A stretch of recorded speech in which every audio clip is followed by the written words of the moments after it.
anybody has symptoms, nothing much to worry about. Okay. So now this meditation technique, just clasp your fingers like this, and okay, close your eyes. Okay. Uh, Breathe normally. When you are breathing, you can appreciate that cold air is going from your nose, throat into your lungs, and it becomes warm and comes out from your throat and nose. Now take a deep breath and hold it as long as possible. Hold it as long as possible, and when you breathe out, you observe that the air is much more warm. So after that, you breathe normally. Don't take long breaths. So then you observe that in one breath the air coming out is slightly warm, in one breath it is slightly less, or in one breath it might be slightly more. So just appreciate the difference in the air coming out from your nose with each breathing out. So gradually your brain, your mind becomes calm. Your thoughts of yesterday, tomorrow and other things will come down, and you will be able to focus on the breathing. Even if you don't eat food for a week, we'll be alive. If you don't drink water for 2 days, will be alive. But if you don't breathe for 3 minutes, our brain doesn't function. So the main important thing needed for our life is breathing. But unfortunately, what we believe is, if we don't think for a second, we feel that we won't be alive. So we'll be worrying about what has happened in the past or what might happen in the future. Instead of those thoughts, just keep the thoughts aside and just focus on the breathing. Then your mind calms significantly down, and you will feel a lot at ease. There will be a lot of healing which happens within you. This is what Buddha told about Anapanasati, the breathe in and breathe out meditation. So once you start understand, then you'll have thoughts of the previous week or 1 month ago or 1 year or 10 years. So you need to, those thoughts are the deep rooted thoughts in your mind.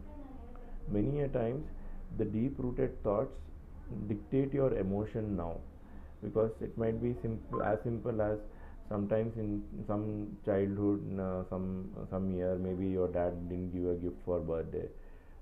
At that point of time you might have felt so bad, or felt so sad, or even frustrated or angry. Those emotions would be always deep rooted, and if you think that if you are expecting somebody to give you something and they don't give, then the same emotion will overshadow your present experience of that situation. So you'll feel the same intensity compounded by the number of years. It's like interested with interest. So what you need to do is, you need to address those emotions and thoughts which are deep rooted.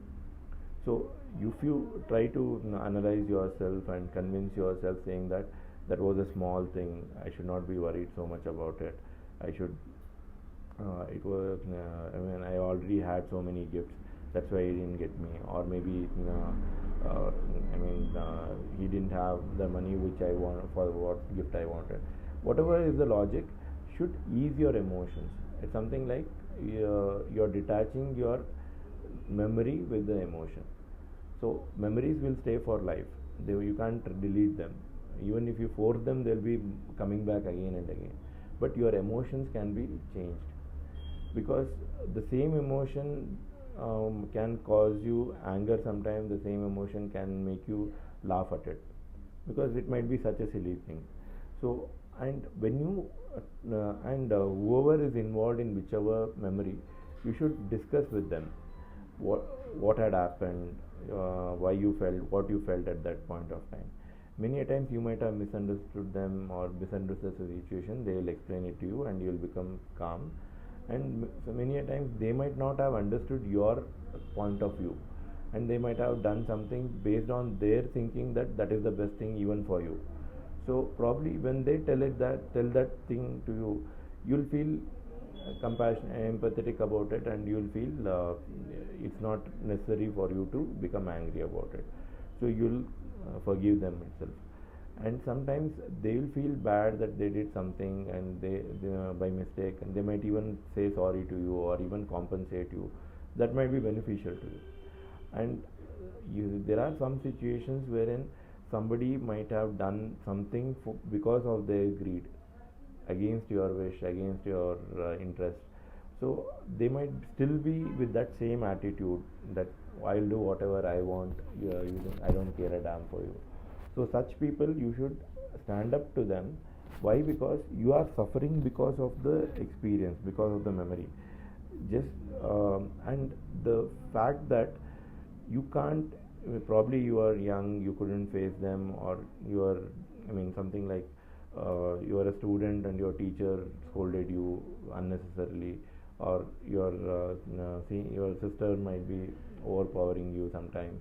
I mean, so just because of age or seniority or class or whatever seniority, so you would have experienced something which you didn't have, which you couldn't voice against. So this is the time when you have to come to peace with them and face them, because when you face them and when you tell them that at least, okay, this is what you did, this is what I felt, then you will have a sense of satisfaction and a sense of what do you say, self confidence. That self confidence makes you happy in life, makes you peaceful. So that is what is needed in life. And many a times, if somebody doesn't even they are not even ready to accept their mistake, you can even challenge them, saying that if you do the same, you shall suffer karma because of it. You are not able to focus. Okay, no, listen to it at least. Try to keep your eyes closed so that you can focus on the words rather than focus on many other things. So if somebody is very adamant about it, then you should challenge them that they will suffer the consequences of karma, because karma is the law of nature, wherein if you sow a seed, you will reap the same harvest. So whatever hatred or fear or anger or frustration they would have created in you, they have to reap the benefit of it. And when you challenge them, you will be creating confidence for yourself. At the same time, you will be showing them that they are wrong, so that they will not do the same thing with anybody else in the society. This is what I call karma therapy. You should do karma therapy for your thoughts and emotions. And to the extent, if somebody has done something wrong, very grossly wrong, you can even go to the police, and any number of years later also you can complain and see to it that they are reformed. See, as humans, we don't know our own mistakes. Somebody has to point out our mistakes. We are so egoistic that we don't appreciate. We always focus on our good things, but we always forget about our bad things. When somebody is telling, you should have the grace to accept it and reform, or it would be better if you can see, you know that that person has done something wrong and he might do it again to some other person. So it is your moral responsibility to reform him, so that somebody else is not hurt later. Why? Because in future someone else might try to harm you. If that person has been reformed by whoever has been affected by them, probably he won't come to harm you.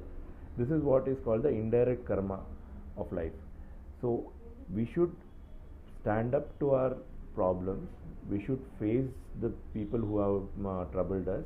We should reform them, or at least if they are very adamant, you should tell all their colleagues, relatives, friends that this is a person like this, he is so bad, he doesn't want to reform despite my teaching. So it can be something simple as ragging in college, or even a colleague who is always complaining unnecessarily or troubling you, or whatever it is. So this is what is the thought process and the karma therapy for that. If you practice this, probably you'll be very calm and you'll be peaceful in your life and you'll be healthy. And after all this, you should learn to develop the greatness to forgive others. Despite, even if somebody is so horrible, there are some corrupts, there are some killers in the society.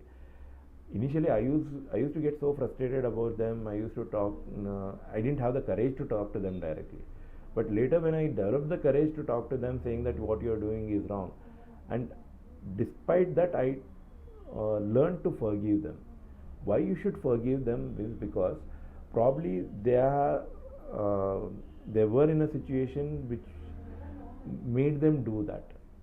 You should be empathetic about them also.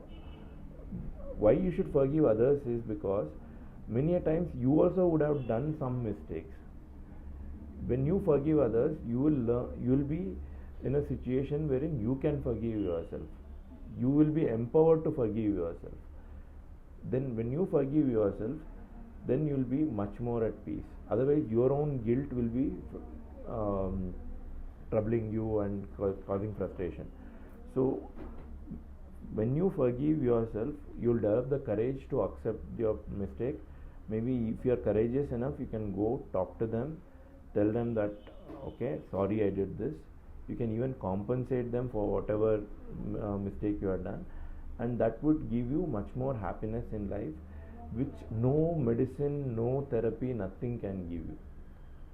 This is the whole essence of life. When I speak of karma, I don't believe in past life. So that past life karma, what do they call, purva janma karma, and all those things are not. But there are some karmas by the parents, because your parents would have done something in the society which might have hurt somebody. They might indirectly do harm to you. So uh, when you it's a healing process of the whole family. Karma therapy, when your parents or even your sister, whoever are emotionally attached to you, they have you have an emotional bonding. At the same time you have a karma bonding also. Their doings can affect you. So heal yourself first, gradually heal the others around you, heal the others whom you love, and heal the others whom you hate also. So then you will be healing all your problems in life. Medicines are stopgap, what do you say, compensatory methods which we use.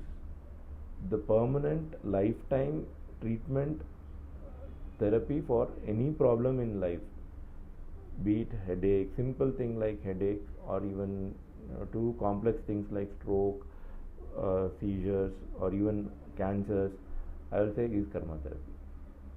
Okay, so please do this whenever do the meditation. See, you are not able to focus for at least 15-20 minutes closing your eyes. So there are a lot of emotions within. So try to heal them. Then you will be able to meditate for hours together.